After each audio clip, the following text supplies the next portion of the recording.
आज आपण एक जादूचे झाड बघणार आहे की ज्याच्यावर किती आंबे राहतील किंवा किती आंबे आहेत हे आपल्याला बघायचंय। तर आपला प्रश्न आहे बघा, राधाच्या घराजवळ एक जादूचे झाड आहे। झाडावर पोपट बसला की झाडाला 2 आंबे लागतात। त्याच झाडावर खारुताई चढली की एक आंबा खाली पडतो। राधाने हे पण पाहिले की झाडाजवळ साप आला की सर्व आंबे गायब होतात। एक दिवस सकाळी राधाला जादूच्या झाडावर 25 आंबे दिसले। किती आंबे दिसले? 25। आणि त्या दिवशी पूर्ण दिवस राधाने झाडाचे निरीक्षण केले आणि झाडाजवळ येणाऱ्या प्राणी व पक्षी यांचे खालील प्रमाणे चित्र बनविले। बघा कसे चित्र बनवले राधाने, तर ह्याप्रमाणे चित्र बनवले। काय?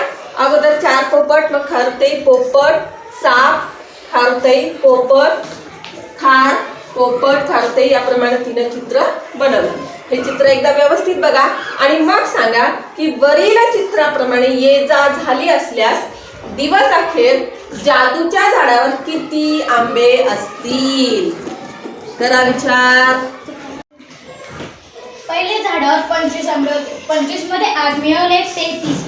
33 वजा 1 32। 32 परत पोपट आले की 2 आंबे येतात, म्हणजे 32 अधिक 2 34। 34 परत साप गेला की 1 पण आंबे राहत म्हणजे सगळे आंबे गायब होतात, म्हणजे 0 आंबे। खारुताई गेली तेव्हा पण 0 आंबे होते, म्हणजे परत 4 पोपट आले म्हणजे 4 बेचोक 8 आंब्याच्या झाडाला आले। परत खारुताई गेली म्हणजे 7 आणि परत 1 पोपट गेला तर 9 आंबे। 9 परत खारुताई गेली तर परत 8 आंबे आणि 7 गेला सगळे आंबे गायब होतात, म्हणजे आता 1 2 3 4 5 6 बेसकी 12 12 वजा 2 10।